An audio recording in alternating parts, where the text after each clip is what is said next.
திருச்சியில் வருகிற ஜூன் 30 நடைபெறும் பாதுகாப்பு துறையில் பணியாற்றியவர்களுக்கான ஓய்வூதிய குறைதீர்ப்பு முகாமை மத்திய அமைச்சர் ராஜ்நாத் சிங் தொடங்கி வைப்பதாக ஜெயசீலன் தெரிவித்துள்ளார். பாதுகாப்புத்துறை அமைச்சகத்தில் பணியாற்றியவர்களுக்கான ஓய்வூதியர்கள் மற்றும் குடும்ப ஓய்வூதியர்களுக்கான மாபெரும் குறைதீர்ப்பு முகாம் திருச்சியில் வருகிற ஜூன் 30 நடைபெறுகிறது.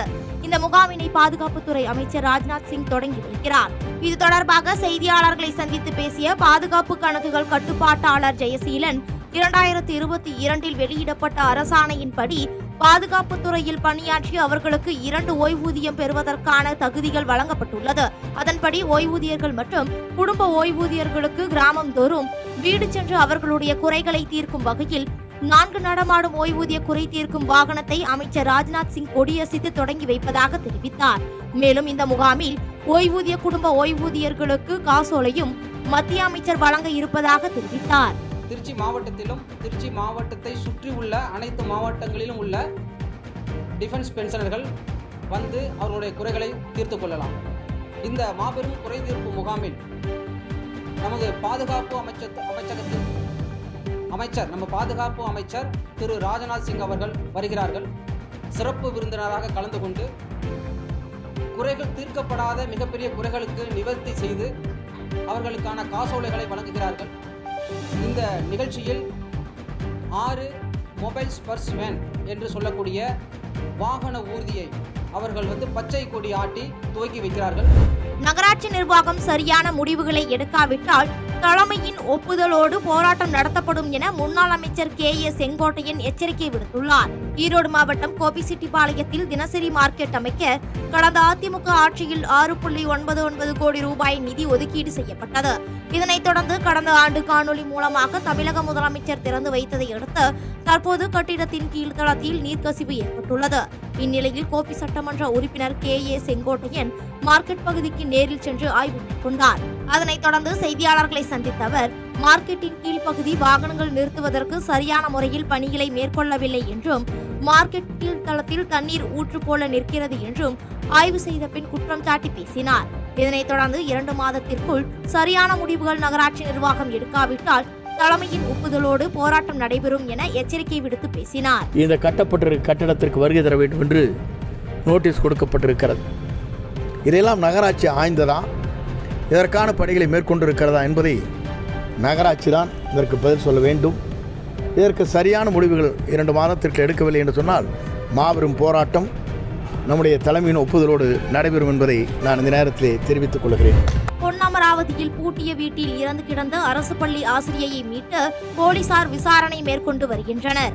புதுக்கோட்டை மாவட்டம் பொன்னமராவதியில் பூட்டிய வீட்டில் இறந்து கிடந்த அரசு பள்ளி ஆசிரியையின் உடலை போலீசார் கைப்பற்றி விசாரித்து வருகின்றனர். கன்னியாகுமரி மாவட்டம் கல்குளம் ஆமத்தான் பொத்தை பகுதியைச் சேர்ந்தவர் சுரேஷ்குமார். இவரது மனைவி மீனாகுமரி பொன்னமராவதியில் ஆசிரியராக பணிபுரிந்து அங்கு கணவருடன் வாடகை வீட்டில் வசித்து வந்துள்ளார். இந்நிலையில் அவர்கள் வசித்து வந்த வீடு 2 நாட்களாக பூட்டியபடி இருந்ததால் சந்தேகத்தின் பேரில் அருகில் உள்ளவர்கள் வீட்டின் கதவை உடைத்து திறந்து பார்த்தபோது ரத்த வெள்ளத்தில் மீனாகுமாரி இறந்து கிடந்துள்ளார். பின்னர் சம்பவ இடத்திற்கு வந்த போலீசார் மீனாகுமாரி உடலை மீட்டு பிரேத பரிசோதனைக்காக மருத்துவமனைக்கு அனுப்பி வைத்து தீவிர விசாரணை மேற்கொண்டு வருகின்றனர். முருக பக்தர்கள் மாநாட்டிற்கு பல முட்டுக்கட்டைகள் நடப்பதாக சிதம்பரத்தில் பாஜக மூத்த தலைவர் H. ராஜா விளக்கம் அளித்துள்ளார். கடலூர் மாவட்டம் சிதம்பரம் நடராஜர் கோயிலில் சுவாமி தரிசனம் செய்த தமிழக பாஜக மூத்த தலைவர் H. ராஜாக்கு தீட்சிதர்கள் பிரசாதம் வழங்கினர். முன்னதாக அவர் சிதம்பரம் அம்மாப்பேட்டையில் பாஜகவின் கொடியை ஏற்றி வைத்து கட்சி அலுவலகத்தை திறந்து வைத்தார். பின்னர் செய்தியாளர்களுக்கு பேட்டியளித்தவர், மதுரையில் ஜூன் 22 நடக்க இருக்கின்ற முருக பக்தர்கள் மாநாட்டிற்கு எவ்வளவு முட்டுக்கட்டை போடுகிறார்கள், இந்து விரோத திமுக அரசை இதற்காகவே இந்து மக்கள் தோற்கடிப்பார்கள் என்று காட்டமாக பேசினார். ஜூன் 22 நடக்கவிருக்கின்ற முருக பக்தர்கள் மாநாட்டுக்கு எவ்வளவு முட்டுக்கட்டை, நீதிமன்றம் சரியா கேட்டிருக்காங்க. இதே கிரவுண்டில் எத்தனை கூட்டங்கள் நடந்திருக்கு. அப்போவெல்லாம் காவல்துறைக்கு சட்டம் ஒழுங்கை பற்றி கவலை இல்லையா, இல்லை எங்களால் நிரூபிக்க முடியாதுன்னு அப்போதெல்லாம் ஏன் பேசலை? ஆகவே இன்றைய ஹிந்து விரோத அரசாக இருக்கின்ற திமுக ஆட்சியை ஹிந்து மக்கள் இதுக்காகவே தூக்கி எறிவார்கள், தோற்கடிப்பார்கள். கொங்கு மண்டலத்தில் 29 தொகுதிகளையும் திமுக கைப்பற்றும் என RS பாரதி நம்பிக்கை தெரிவித்துள்ளார். கோவை தெற்கு மாவட்டம் சூலூர் வடக்கு ஒன்றியத்தின் சார்பில் திமுக அரசியல் 4 ஆண்டு சாதனை விளக்க பொதுக்கூட்டம் மற்றும் பொதுக்குழு தீர்மான விளக்க பொதுக்கூட்டம் சூலூர் ராசிபாளையத்தில் நடைபெற்றது. இக்கூட்டத்தில் கலந்து கொண்டு பேசிய திமுக அமைப்பு செயலாளர் RS பாரதி, பாமகவை பாஜக அளித்தது போல அதிமுகவையும் அளிக்கும் என்றும் SP வேலுமணி அணி எடப்பாடி அணி என 2 அணியாக மாறும் என்று விமர்சித்து பேசினார். மேலும் கொங்கு மண்டலத்தில் உள்ள 29 சட்டமன்ற தொகுதிகளையும் திமுக கூட்டணி கைப்பற்றும் என்றும் உறுதியளித்தார்.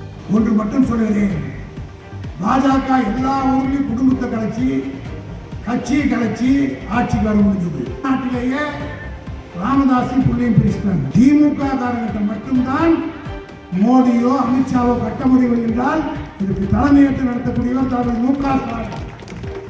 இன்னும் இந்த 7 மாசத்துல பாருங்க, வேலுமணி கோஷ்டின்னு ஒன்று வரப்போகுது, எடப்பாடி கோஷ்டின்னு ஒன்று பிரிய போகுது. இதெல்லாம் நடக்கும் போது இப்ப எப்படி பாமகவில் அப்பாவும் பிள்ளையும் பிரிந்திருக்கிறார்களோ அதே போல அதிமுகவை பாதி பேர் இப்பொழுது கீழ்மட்டத்தில் இருக்கிறவர்கள் ஒரு வேதனையில் இருக்கிறார்.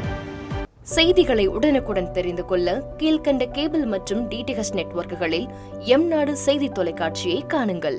பாதகம் செய்பவரை கண்டால் நாம் பயம் கொள்ளலாகாது பாப்பா. மோதி மிதித்து விடு பாப்பா, அவர் முகத்தில் உமிழ்ந்து விடு பாப்பா. அண்மை செய்திகளை உடனுக்குடன் தெரிந்து கொள்ள இணைந்திருங்கள் எம்நாடு தொலைக்காட்சியுடன்.